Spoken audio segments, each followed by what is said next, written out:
Portfolio Composer, episode 168. You're listening to the Portfolio Composer podcast with your host and coach Garrett Hope, where he teaches you what it takes to master the business end of writing music through mindset, marketing, and business skills. Make sure to sign up for the newsletter at theportfoliocomposer.com for exclusive offers, business insights, and information not shared on the podcast. And now, for this episode of the Portfolio Composer. If you can get the kids hooked, if you're writing music that they love, they will harass me endlessly.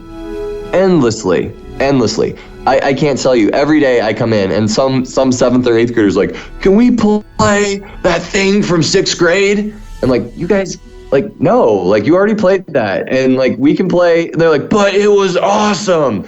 And like, usually the compromise is, we're not going to play that, but if you really like it, we'll find something else by the composer at your level. And they'll be like, yes. And that's like the best thing you can get is a yes from a middle school kid. That means that you're doing a good job. It's kind of like branding, really. Hello and welcome to this episode of the Portfolio Composer. I am your host, your coach, your teacher, Garrett Hope, and I appreciate you taking the time to listen to this podcast. If you're a composer or a creative or even a performer, anyone of any type who's out in the world creating music, this podcast is for you.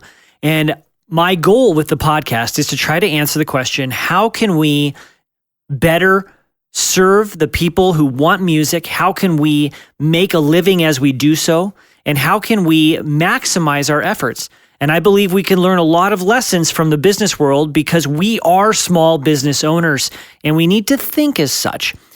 And a few weeks ago, through some connections on Twitter, hat tip to Tony Manfredonia, thank you, Tony, I was introduced to a band director and a guy who's been thinking a lot about the market of music and the role of music in raising young people up to become fans of composers, fans of music. And he has agreed to join me on the podcast to help us learn a little bit more about this. So please join me in welcoming Aaron Given. Welcome, Aaron. Thank you so much. I'm glad to be here. My pleasure. So did an alarm just go off on your side? Detention is over. Oh, okay. We're in my office at school. Yeah. Well, Aaron is a conductor, clinician, and music educator who is passionate about bringing new music into the classroom. His students have collaborated with composers such as Scott McAllister and Rene Torres, and performers such as the Columbus Ohio Discovery Ensemble. Aaron teaches middle school band in is it Olentangy? Olentangy. Teaches middle school band in the Olentangy Local Schools. He holds a bachelor's degree in music education from the University of Northern Colorado and a master's degree in wind conducting from the Ohio State University. So first of all, I love you because my master's is from UNC. Secondly, I hate you because I teach at a Big Ten school and Ohio State crushes us every year. Yeah, but go Bears, right? Go Bears. Yeah. That's right. Well, why don't we just start with your kind of superhero origin story? Oh, man. And let's focus it a little bit because I know that's huge and broad. But specifically, how did you become so interested in the art of teaching young musicians? I think that happened in spite of my best efforts to avoid it. Both my parents are teachers. I think it happened because I just had really great teachers. And they made me feel really good and helped me understand what I might excel at. And it turns out that just also happened to be teaching and making music. So, my middle school band director was fantastic. Her name's Kathy Joseph. She's the district music coordinator for Mesa County School District 51 in Western Colorado, Grand Junction, which is way out west. You'd only go through it probably on the way to somewhere else. Yeah. But she's just this incredible person who it really inspired me and gave me opportunities to teach. When I was in high school, she came and sought me out again and said, I'd like some more help at the middle school, and I've worked out a way to get you a work study program. And you can come over, drive yourself over in the mornings and help me teach 6th grade band, and I will pay you $9 an hour, 2 hours a day to do that. And you'll get credit and you will get paid, and I will teach you how to teach. And how old were you when this happened? I was 17. That sounds like a pretty good deal.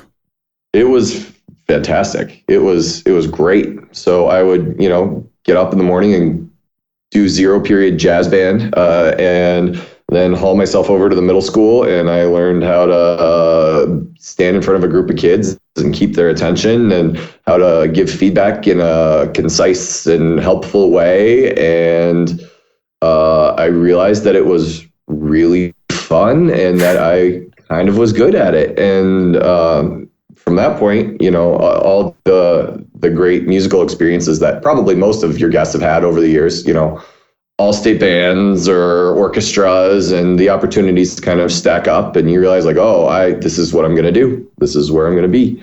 And being in Colorado, UNC was definitely the place to go there. And I had another excellent experience and went out into the world, and I guess launched me on my way. Yeah. How are you taking this love of loving music and in trying to teach your current students that?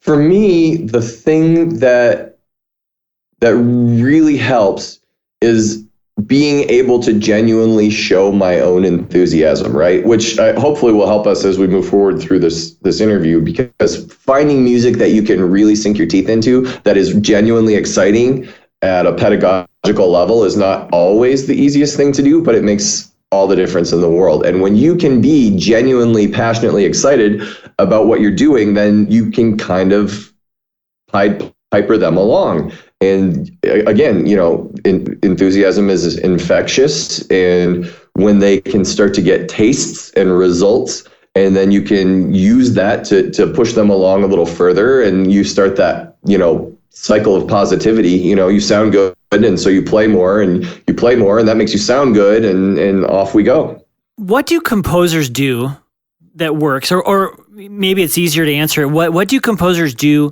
in the way we write music or the way we engage with students that hampers that?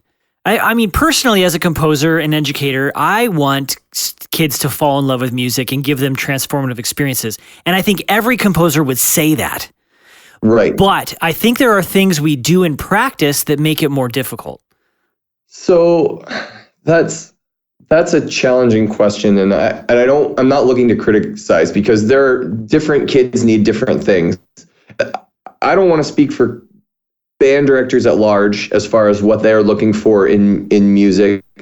And I'm not looking to insult composers who write in a particular way at all. For me, the thing that resonates the most is that a composer has a unique voice that's readily identifiable, regardless of how challenging or accessible the music may be, and that the music is really well constructed and representative of that person and that person's musical identity and ethos. So if I can find something like that's just really good music, capital G, capital M, good music, it's easier for me to sell. I think sometimes composers fall into the trap of trying to make kids happy, if that makes sense. So we're going to make this a rock and roll piece, and we're going to put, a bunch of accents in, and it's going to be really loud, because kids like really loud, exciting music, right? And kids do, and that's true, but is that a long term, are they going to have a transformative experience with that piece of music? Maybe, but do you know what I mean? I'm looking for music that's going to provide my kids aha experiences as often as I can. Wow, this was something special that we all experienced together because of the way it's constructed and the way that we put it together. And that's kind of like lightning in a bottle, I guess, when you're working with half notes and quarter notes and eighth notes sometimes. But I think that if you focus first on, am I going to write something that I'm artistically proud of, rather than, am I going to write something that a 7th grader is going to want their band director to buy? I don't know. I don't know if that's how composers think, or if they get pressured by publishers to think that way. But I know that when I see a piece that's marketed to me that way, I'm skeptical. And what are the markers of that? How can you tell if a piece has been designed to kind of please the kids rather than aiming for, as you said, capital G, capital M, good music? So it's challenging, and you have to do a lot of hunting. But there are certain titles that will alert me. If there's an exclamation point in the title, I'm not. It's probably not the first thing I'll pick up when I go to the music store to look through scores. If there is the conquest or the challenge of, or the, you know what I mean? Like there are like action verbs that get thrown into middle school music a lot. And for me, I'm looking, it's not that I'm going to dismiss it immediately, but there are thousands of pieces that I have to sort through, right? And that seems like a marketing ploy to me, that it may be superficial at first. I'm really trying to dance around this because I don't want to insult anyone. And I've had my kids play those things on occasion because they do really like it. And there's nothing wrong with learning how to strike a clean accent with a good sound. And everyone needs to learn how to play with syncopation and driving energy. But it's not, I'm at the point in my career where I'm looking for something beyond your ABA band overture kind of thing. Because I've been doing this for a while myself, and like I just can't grind through a 40 rehearsal cycle on that. And I feel like what's good for the goose is good for the gander. If I'm inspired by the music, I think that'll be better for my students. Right. I do think there is a point where we have to keep the student in mind as we craft our music, though, because this is ultimately going to be performed by them. That is true. But at the same time, my goal as a composer, and I don't know how true this is across the board, but it's to help you teach your kids what you need to teach them. Sure. So the first thing I would say is, like, I think in general, we should give middle school students in particular, and high school students certainly, more credit than maybe sometimes we do. They can turn a phrase. They can start at a piano dynamic with a good sound if you give them practice and you give them opportunities to do that. They can play an 8-bar phrase as 8th graders if you've taught them how to use their air well and you've put those foundational things in place. And you can teach them to value that and find that special moment where the sound meets the silence. That is really transformative, and they can have those adult, quote unquote, musical experiences if you give them opportunities. So should they have fun and should it be enjoyable and energizing? Absolutely. But if you balance your program well and you give them opportunities to play different things, you can teach your kids, when you teach them to eat solid food, you can teach them to enjoy broccoli and curry and all kinds of exotic foods as long as you approach it in the right way. And I really think that that's true for students as well. Okay. Makes sense. I want to go back to your comment about having the unique voice. Mm-hmm. I think composers are always striving to have their own voice, but we also generally want to avoid being labeled as the composer that always sounds like X or Sure. always does Y. Sure. I mean, we're as artists, we are better than that. But Sure. It sounds like you're saying, it'd be great if from piece to piece, from difficulty level to difficulty level, there was a thing that made it sound like you.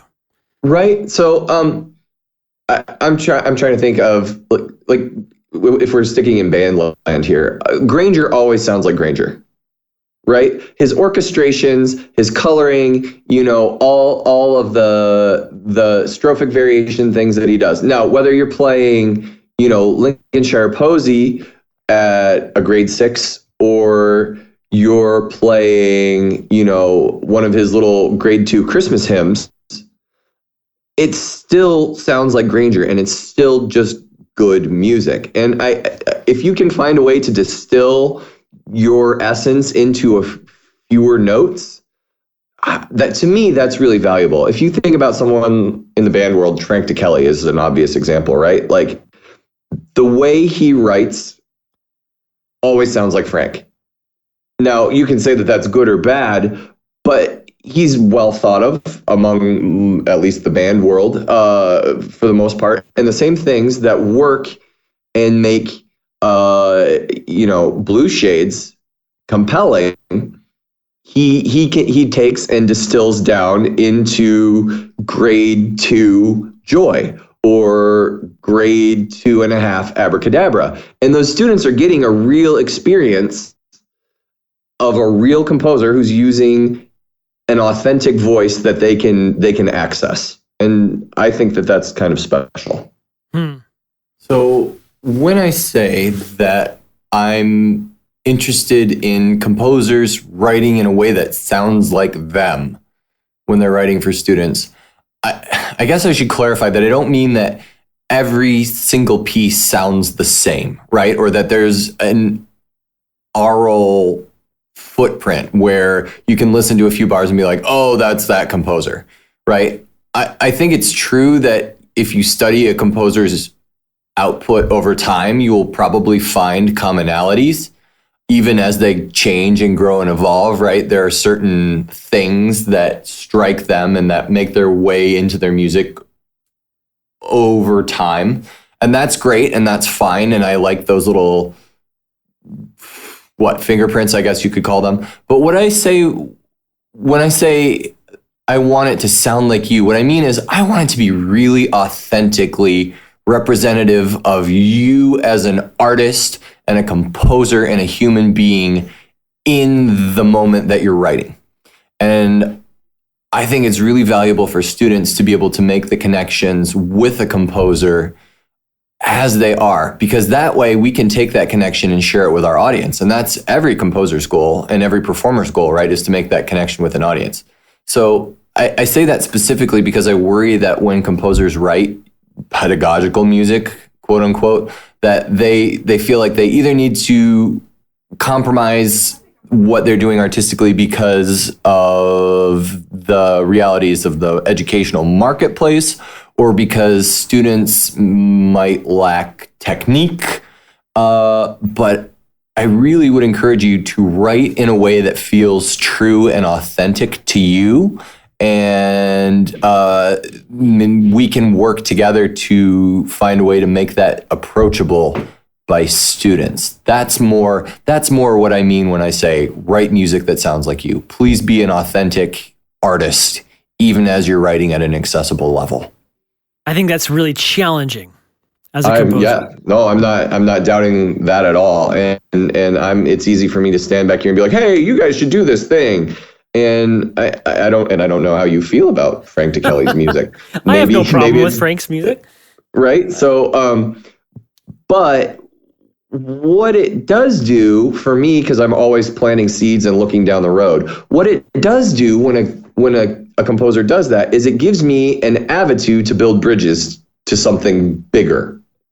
Right. So if my 8th graders get to play Abracadabra and understand how that pointillistic writing works and his little modal things that he does and the classical forms, when they get to high school and they're playing Wild Nights or they're playing, Angels in the Architecture or something like that, if they're lucky, then there's a frame of reference for them there and they know how that works and they feel some ownership already. And to me, that's important. I guess I'm kind of thinking of composers, and I'm sure you can bring a few to mind, where it seems as if they repeat themselves trying to get that sound, and they have been striving to break out of that mold, but everyone's still fixated on those older pieces. Yeah, I can understand that. And I'm not asking anyone to pigeonhole themselves or even write all the time. Like, you know, I understand the challenges of what you're saying. When we commissioned Scott McAllister a few years ago, the thing that I loved about the piece that he wrote for us was that it did the things that Scott tends to do in his music, but it didn't sound like anything else that Scott had written. Does that make sense? So like his voice was in there, like the way he uses low brass instruments, the driving rhythms in the bass line were there, but like the harmonic structures were different, and there were these really long, slow lines. I hope you'll link to it in the show notes, because I think it's a great representative piece of what grade 3 music can be. But like I don't feel like Scott made an artistic compromise, but also it was something that my kids could play. And maybe he would write something totally different next time, but it all worked. And I don't, like I said, maybe that's lightning in the bottle, but for me, that's the ultimate. If I can find something like that, that's the ultimate. I'll buy that for sure every time. Sure. And what's the name of that piece again? It's called Images. Now, you brought up something there that I wanted to ask you about, actually, because you said this is a great grade 3. I've told you this already, but I'm working on some articles for New Music Box about the instrumental leveling system, specifically for bands. Right. And ever since I've been writing for band, which has been a while, I keep asking conductors and even composers, what does that mean? What is a grade 3? So right. Kind of explain to us the where the leveling system comes from and what it does for you as your role as an educator and conductor. So the leveling system is put in place partially by publishers and partially by state music associations or music education associations as a way to help you just kind of navigate the massive amount of music that is out there and help make it easier for you to identify things that might be appropriate for your group to tackle. It works on the same classification system as Whitewater Rapids, actually, with grade 1 being a gentle run down flat water and grade 6 potentially having adverse effects on your health. And so within that model, each state has some different ideas of what makes something a 2 or a 3 or a 4, and each publisher has their own idea. And so it's really not a definitive set of guidelines. But what it does is after you live with it for a while, it helps you discard certain things. So I know the ranges that my trumpet players can play comfortably for the course of 5 or 6 minutes. And I know how fluidly my clarinets can go back and forth across the break. And I know what scales they're comfortable playing. And that helps me decide, okay, they're probably sitting in the 2 to a 2.5 grade level at this point in a given school year, right? And then I can say by the end of the year, they'll all have taught them these skills and maybe we've leveled up a half a grade. And it just gives me less music to sort through. And it's kind of a shorthand way to talk about stuff. It's not by any means definitive. But I know that for the most part, a grade 2 piece is going to have, the trumpets playing a 4th line E, maybe up to an F once or twice. The clarinets will go across the break in scales and maybe some slightly broken, melodic patterns, but it's not going to be crazy. It tells me what kind of rudiments the percussionists are probably going to be expected to understand. It just makes life a little easier. as far as balancing all that stuff out. Unfortunately, it's not always accurate. Right. I was kind of going to get to that. And there are a ton of skills that you can argue should be in one category or another. A lot of, I think, where it breaks down is when you have a technically less challenging piece. So Lyndon Lee, is that old Vaughan Williams piece, and it's a grade 2. But playing it in tune is really difficult. Phrasing it in a pleasing way is really difficult. The orchestration is thin at points. You've got octaves that need to be balanced and tuned, and playing delicately is not easy. And so I'm cursing that grade 2 all the time because musically it's a grade 4. You know what I mean? If you're really going to do it justice. And so you just learn to live with those things. And when I look at, a Carl Fisher grade 3, I know that maybe that is a little bit different than an Alfred grade 3. Right. You just kind of learn to live with it over time. Well, and then there's the difference between an Ohio State grade 3 and a Texas grade 3. Yeah, that's true. There's definitely that. And a lot of that goes back to band as a competitive sport, right? You want to make sure that you've got your handicap in place, as it were, which is a whole other podcast, in my opinion, but that's okay. Sure. Well, I understand what the leveling system does. And on one hand, it helps, from the composer's perspective, us to get a grasp on what the students can do who've been playing based on a certain number of years or have a skill set. It also helps us market the music, because if I can go to you as a middle school director and I can say, here's my grade 2 and here's my grade 3, you might look at it because that's something that your group could possibly do. Right. And it's a way for us to get the music in front of the appropriate people. But it also prevents a number of challenges because the market's completely flooded.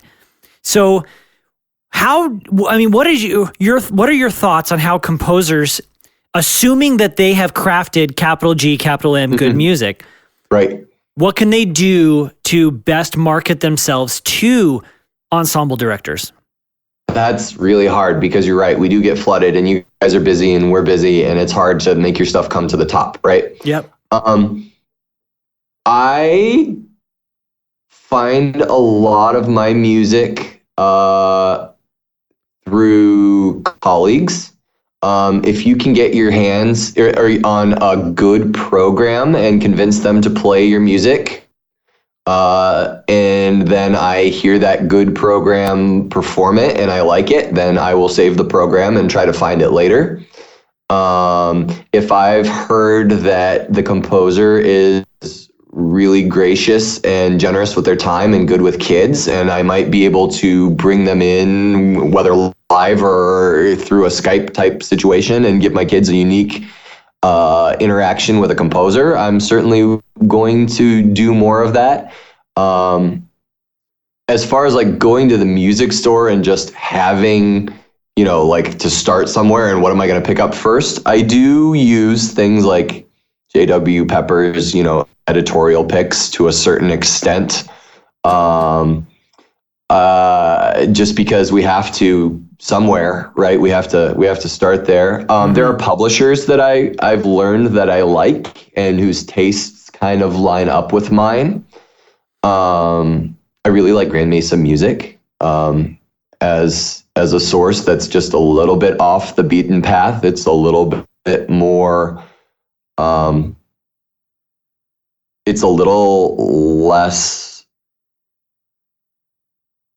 I'm searching for a word here that is not negatively connotated. I think that their things are a little bit better crafted sometimes because they're not trying to be the dominant force in the market. Does that make sense? It's a little bit more couture. I don't know if that makes sense or not. That said, I think Mike Sweeney at Hal Leonard does some really nice things, and we play his music also. And I know Mike, and he's worked with my kids, and he's been great. And so, I don't discard his thing. Connections, personally, with composers that I like and that I can help, that are doing, I think, good things, and I want to see them succeed. I will always program them if I have an opportunity. And just, the more things that I get a chance to hear and hear of, the better it is, I think. Now, a lot of composers are self-publishing, and this presents a huge hurdle for us because there is a legitimacy to being published, even if some of these publishers that you alluded to aren't always publishing the highest quality stuff. Right, I know. There's still this weight and authority that comes with that. What can composers who are self-publishing do to get your attention, or to any band director's attention? So that's hard. And I've wrestled with that myself, because there are a few names in educational publishing that just dominate the landscape, right? Like, yep. and it's really hard to, even if you want to get away from those and hear some different voices, like, it's really hard to peel away from those. And then you run into the, like, okay, well, how am I going to find this independent publisher? And then, okay, I have to get them accepted as a vendor from my treasurer's department. And then I have to get them to take my purchase order. And like, it's hard. But if I know a composer and they're nice to me and they're nice to my kids, I will jump those hoops to find them. Does it make a difference to you then if the composer's music is on a platform that makes that easier? Like, if they're on the self-publishing part of J.W. Pepper or on Sheet Music Plus or any of these other online distribution platforms? It does. It does. If I could go to Stanton's and put in a blanket purchase order for, $1,500, that would be a pipe dream to have that much in a music budget, right? But, and then I could pick a piece by Garrett Hope or a piece by Robert Sheldon or whomever. Like, that would be beautiful. But you tipped your hat to Tony Manfredonia the other day, or at the beginning of the interview, and we've had some really positive interactions with him. And dang it, I'm going to find a way to get Tony's music in front of my kids. Mm-hmm. Right. So to me, that's why I'm a musician, is because I like making connections and I like working with people. And so if I can find a way to do that, then I'm willing to do some of that hoop jumping. I will say that social media is increasingly valuable. I have learned a lot about a lot of composers and their work from Twitter, especially. And Facebook, I'm just kind of like in an anti-Facebook place right now. I don't know if it's like all of the world garbage that's going on right now that everyone feels compelled to post about on Facebook. I'm not on it as much anymore, but I have my happy little Twitter music land. And when someone says, my kids just did this cool thing, and I'm like, oh, what was that? Or, so-and-so clinic is live streaming in 20 minutes. Like, oh, well, what are they playing? And those things, I think, are maybe the best way for independent people to get out there. Really? Well, I don't want to say the best way, but like... It's viable. It's viable. But it still starts with connections. It does. For me, it does. And if you're not Robert Sheldon or Mike Sweeney or Robert W. Smith, how else am I, how am I going to find you? Right? Whether that's talking at Midwest or that's, hearing a group play one of your pieces at OMEA or something like that. If composers can make connections with music educators, then the word of mouth can start happening, whether that's through social media or, in the bar after a long day at Midwest. And there's a lot of that at Midwest. So it seems like we need to be in the places where the directors are to start relationships. And a relationship doesn't start by just shoving scores and business cards into people's hands. I mean, I can't speak for other people, right? And I will say that I think that I approach things differently than some of my colleagues, especially here in Ohio. It's interesting. I didn't grow up here in Ohio. I'm from Colorado, and I don't know if it's just that like Ohio is older as a place and more established in its traditions, but things in Ohio kind of go the way they've always gone. And OMEA is an organization that does things the way that they've been done. And for better or worse, there's some strong things about that, traditional programs that keep chugging along and doing things. But like what works here might be to try and get your music on the state contest list. That might be the best way. Colorado didn't even have, well, at least while I was there, a required state contest list. You could play good music that was appropriate for your group, and they would tell you what you could do better and what you were doing well, right? And so that's just a different approach. For me, I like working with people, and I like sharing positive things with my students. And if there's a relationship that comes along with the music, that makes the music more meaningful to me and I think to them. And so that's personally what I'm looking for. Yeah, makes total sense. Is there anything else you wanted to speak about today before we head into the lightning round? Well, I think that we've kind of been touching on it here. There are a couple of things, I guess. First, write good music, and as you're thinking about how hard you're going to make it and what you need to do to make it sound the way that you want it, so you're not artistically compromising yourself. Think about teaching opportunities versus performance barriers. Are you writing a lick that you're worried about because it's really, really hard, and they're going to need to practice some finger patterns or some lip slurs or something like that they can woodshed and that we can grow through? Or are you presenting a skill that is developmentally inappropriate to expect of them? Does that make sense? Absolutely. So like, if you really, really want to write a high B flat in the trumpet part because you just hear it in your head, like, can I teach them to expand their range? Yes, but can I do that and do it in a way that's going to allow the rest of our classroom to continue functioning? Can I give you know what I mean? Like, we're just going to stop and we're going to get out our mouthpieces and we're going to do our overtone series for like all day, every day, right? So these trumpets can play a B flat and everything else has to go to the wayside. That's not feasible for me. But if you put in 2 bars of tricky scale passage work in a key that is not like B major or something like that, I can probably scaffold them into doing that by the time a concert rolls around. Mm-hmm. Do you know what I mean? Like, I can help them develop that technique and the practice skills. If it's not a physical thing or some sort of just level beyond level of difficulty past us, we can probably turn that into a teaching opportunity rather than have it be a barrier. I like that a lot. Well, what are your thoughts then also on audience building? My program really depends on my audience because my audience is the parents who are like renting the instruments, right? And paying the fees and their property taxes and all of the things that make my band happen. And so I am thinking about my audience as a program, hopefully in the same way that someone who's teaching at a university or who's presenting a professional concert series is thinking about their audience.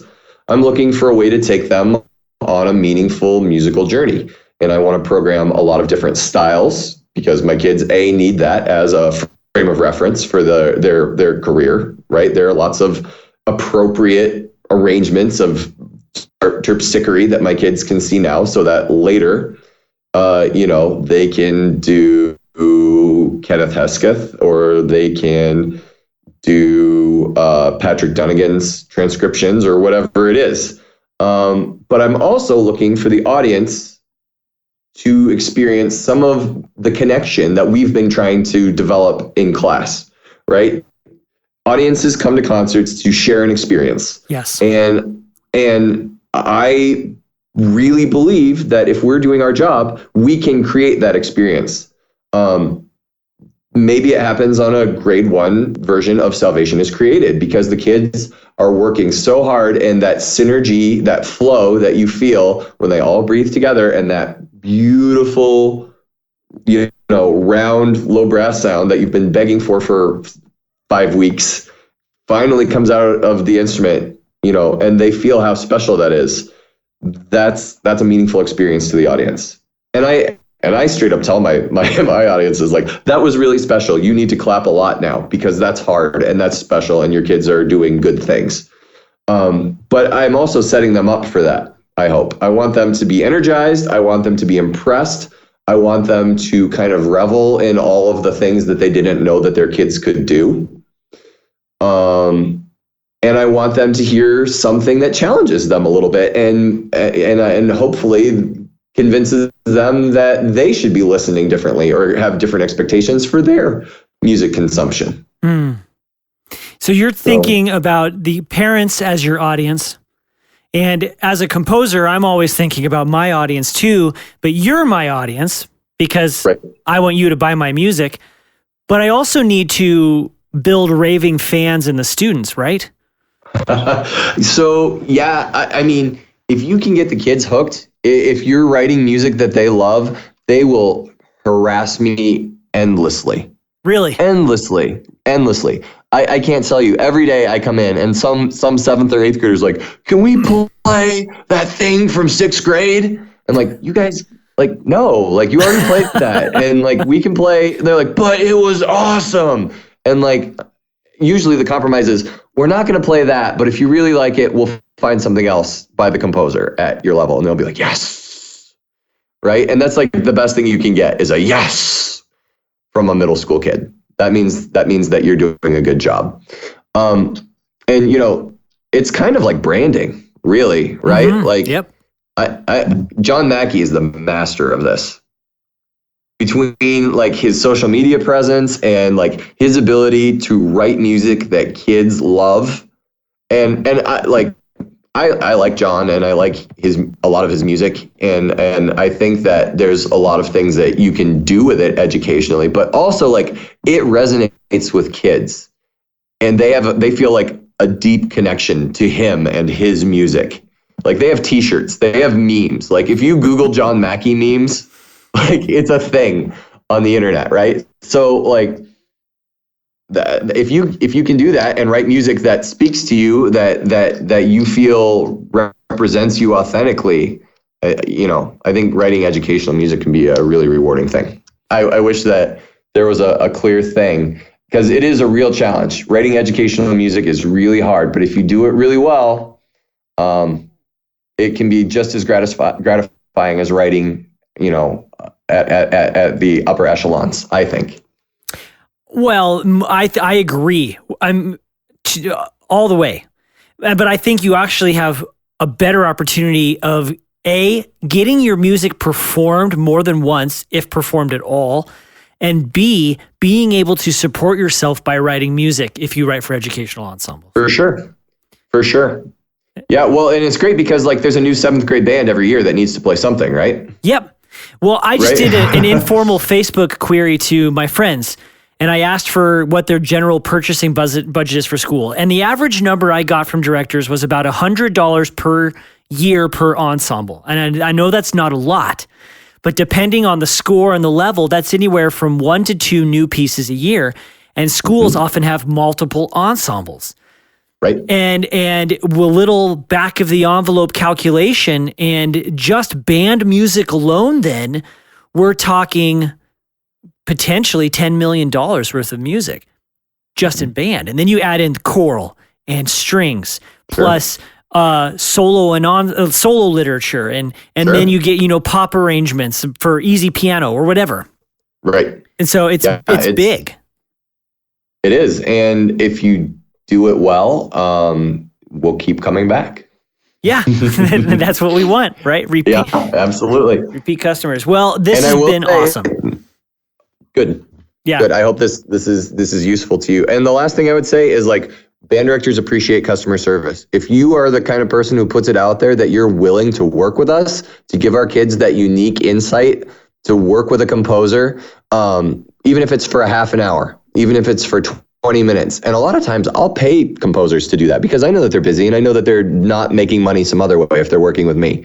You know, I paid Tony Manfredonia when he Skyped in with us the other day, what he would charge for an hour composition lesson, because that's important. But it shows the respect in both directions. And I want my kids to understand that this is someone's life, and like they have to live indoors and eat food, to quote Lance LeDuc there. And yes, the Lance LeDuc. Yep. like, and it's really important that we support each other, that we're all in this, that nobody gets to make music if composers don't get fed.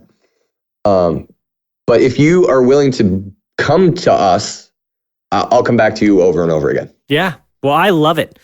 I've done a few composers in schools in concerts consortiums, and several Skype sessions are built into those. And I've learned to just cherish those moments. They're really valuable. And I try to do that as a composer as often as I can. Good. Yeah. Yeah. I think it's a mutually beneficial thing. I think everybody benefits when you teach kids to love music. Like there's nobody who isn't a better person for that experience.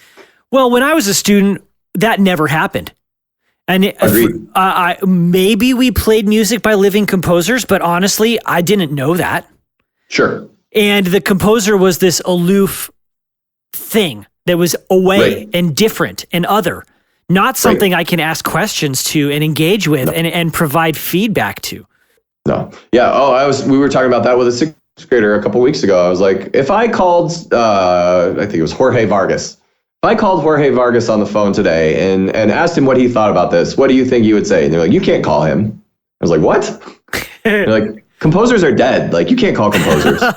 and I laughed, but like, they weren't joking, right? Like, they just don't, like, Mozart is a composer. Yeah. He lived hundreds of years ago. He wore a silly wig and he's dead now. Like, that's what they think. Right. And so I feel like a big part of my mission is to prove that that's not true. And it's so gratifying. Like, everybody likes to know that their stuff is appreciated, and I always play better when I have an emotional investment, right? I'm going to give my all if there's somebody I care about at the other end of the process.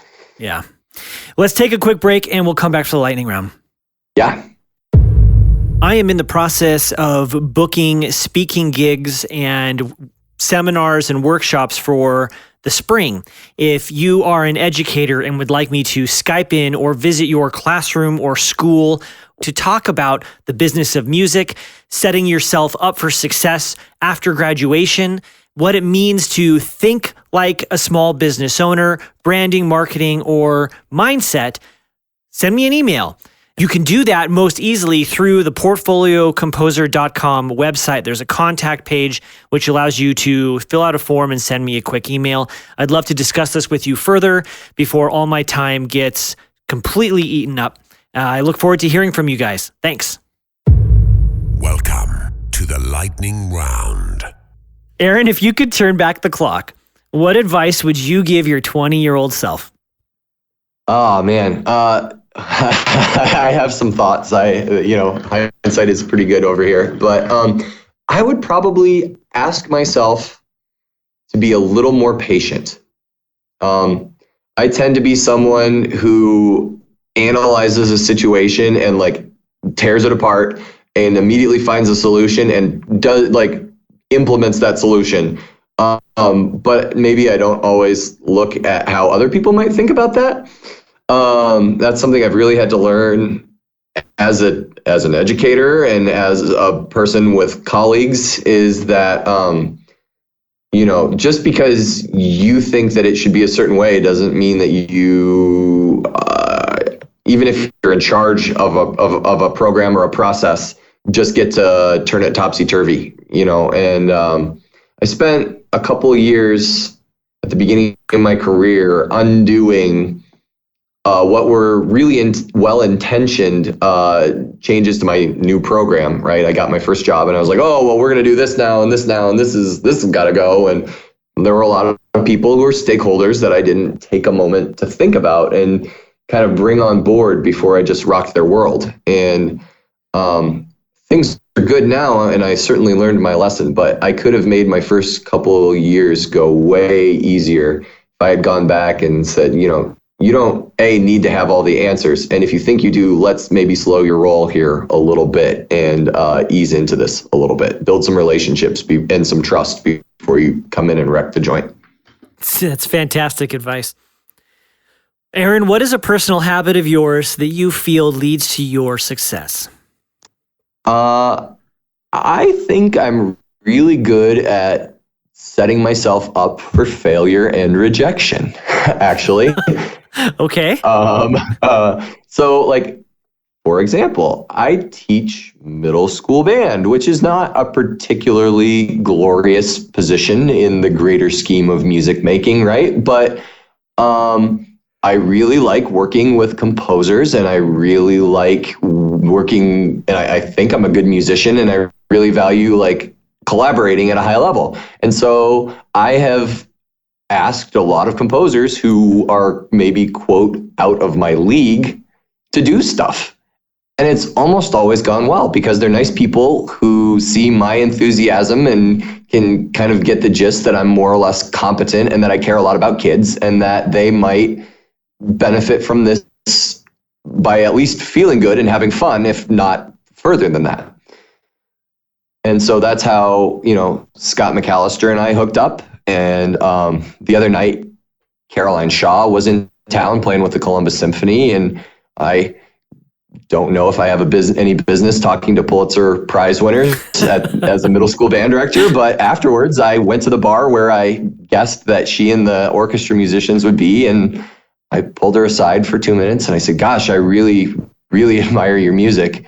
And we've been listening to it in class, and I know my students ask me questions that I think the answers would come better from you, and would you be willing to Skype with my kids? And she was like, oh, yeah, okay, sure. Yeah, that would be great. Let's do that. And so we've been emailing, and like, that's maybe going to happen. And then if she does that, then I'm going to be like, hey, Caroline, have you ever thought about writing a grade 3 piece of music? And even if you want to write it for strings or choral, like, I know people who would love to have you, and how can I help? Mm-hmm. And right. And like, I don't know if I have any business doing that, except that I keep doing it and it kind of works. Yeah, you have to be bold enough to put it out there and kind of go for the no, not be afraid of the rejection. Yeah. For sure. It does. Yeah. You just got to put your ego aside. Yeah. So you're a horn player, right? Yeah. But what is an instrument you have always wanted to learn to play, and why? I mean, the obvious one is piano. My parents even tried to make me learn piano, and I was such a stubborn, like, little jerk as a kid. I was like, no, I'm going to do sports. And now I wish all the time that I was a more competent pianist. But if I was just like for my own pure enjoyment, I would probably play the cello. Mm. It's just so expressive and meaty and tender, and it can just, all those human vocal elements. All the things. Yeah. I just think it's a great communicator. Yeah. This next question can be challenging for a lot of people, and it comes from the place of the pure love of music. And I'm looking for those pieces of music that stopped you in your tracks, that might have been life-changing or career-altering, the pieces that made time stand still. Mm-hmm. But what is one or two compositions that had that impact on you, and why? So it depends on where I am in my life, for sure. The Bartók Concerto for Orchestra was a big one for me. The first time I heard it, it just kind of blew me away, and I still come back to it when I need kind of a battery recharge, when I need to go to that good place. I still go back, and specifically, I think there's like, it's a Chicago Symphony recording. I think it's on Decca from like the late 50s with that, like primetime Phil Farkas, Bud Herseth, Fritz Reiner. And it's just so good. It's so good. I still come back to that one. And then more recently, maybe I'm just a Caroline Shaw fanboy, but the Partita for 8 Voices. It's a great piece. The first time I heard it, I was in the car and I had to pull over and turn off the engine and just like kind of be awed by it. It makes my brain tingle in places where even good music doesn't always make it tingle. Does that make sense? Like, it activates I'd love to be in a CAT scan or something like that, because I just think that it's firing neurons that don't always fire, and I just think it's brilliant. Yeah. Great piece. Yeah, that it kind of, it made me hungry to reach out for more new music. And I think it's really kind of put me on the career path that I'm on now. Oh, that's good. It's made me reach for more of that. Well, you kind of already answered my next question, which was a piece by a female or minority composer, and we'll go with Caroline's piece. But if you wanted to throw another one on there, you could. Well, how about this? Well, to even it out and round it out, as a middle school teacher, it's often really challenging to find pieces by female and minority composers. If there are band directors who happen to listen to this for some reason, you should all be playing Jody Blackshaw. I don't know if that's a name that you know. She is Australian, and she has a PhD in music education, and she writes music in a way that pulls students into the active, not recreation, but creation of the music in really brilliant and charming ways, and gives them a role as a composer in almost everything she writes. And it's really fun, and she's wonderful. And I think that a piece like Letter to Sado should be core repertoire and in the grade 2 to grade 3 range. That's awesome. Let's talk about books. Is there a book you could recommend for the podcast listeners? Yeah. I don't read a ton of business books. This does not have to be a book about business. It can be anything. I'm really a big fiction reader. And the thing that probably shaped me as a person, and that I'm really indebted to for my kind of worldview, is Slaughterhouse-Five by Kurt Vonnegut. Sure. That kind of just, I read it at just the right time. I was just coming out of that like selfish teenage phase. You know what I mean? Where everything is like all about you, and he just kind of opened up my ability to think about the world outside of myself with that book, and it's really important to me. I still go back to that one. It's interesting you say that. I recently read a study where the scientists were looking at empathy, and they found that people who read fiction, or at least a lot of fiction, had higher levels of empathy. I think I've seen that as well. And they relate better to others. They listen better. Fascinating. And then you couched it in those terms too. It's a good one. It is a good one. Where can people? Just what I needed. Well, I think when the student's ready, the teacher comes, right? Even if that's a book, it can be an actual mentor. It could be these objects, things they're there in the right time in the right place. Right. Where can people find you on the internet, and how can they get a hold of you? So I do have a website, Aaron J. Given, Given, it's aaronjgiven.com. My email address is ajgiven@gmail.com. And I am on Twitter quite a bit, and I'd love to talk to you. I'm at Aaron J. Given. Awesome. Well, thank you so much for your time. And I like to kind of give you the soapbox, one final opportunity here. If you want to close this out with any last words of advice or wisdom. I really believe that as a music educator, part of my job is to educate my students and instill in them a love of music and their parents and my audiences at concerts. But I also believe that is equally the job of the people who are trying to profit from the composition and performance of music, and that you should be actively convincing people that you're great by being great out in the community. I would encourage you to go find a school to get in touch with. Reach out yourself. If you've never done that, if you haven't gotten out with kids, if you haven't worked with a teacher, find a way to collaborate with them and ask, how can I help you provide your students with a unique opportunity. Here's who I am, here's what I do, here's what I value. Is there a way that we can work together? If you do that, you are building connections, and students will remember your name and ask to play your music and seek it out for years to come. Well, that's tremendous. And I'm going to do more of that. So thank you. I value your time, Aaron. I'm really glad you agreed to speak with me today. I think this has been really good. It's been a pleasure, Garrett. Thank you for the good work that you do. I learn stuff from you every week on this podcast, so it's an honor to be a part of it. Thank you. Cheers.